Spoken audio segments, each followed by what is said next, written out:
In today's video, I'm going to teach you how to use spaces in Wrike. Spaces are like organized folders or hubs where you can keep related projects, tasks, and resources together.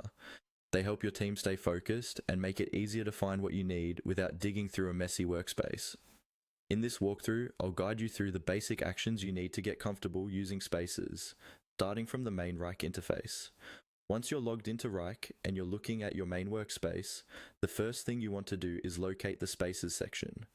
Depending on your layout, this is usually found on the left-hand side of the screen. Look for a label or icon that clearly says Spaces.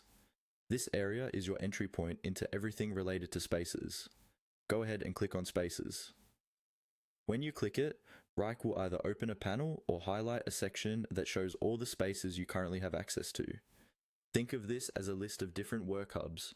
You might see spaces for different departments, clients, or projects, depending on how your account is set up. Once the Spaces view is open, your next step is to select the specific space you want to work with.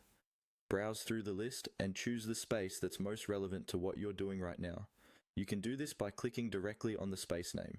When you select a space, Wrike will open it and show you everything inside: folders, projects, tasks, and sometimes pin tools or dashboards, all organized under that space. Take a moment to click on different spaces and notice how the contents and layout can change.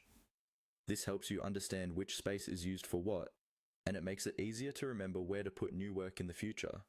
If you're part of a larger team, you might see several spaces. If you're just getting started, you may only see one or two. Either way, the process is the same. Click on Spaces, then select the space you want to view or manage. As you become more familiar with this flow, you will move quickly from one space to another, keeping your work organized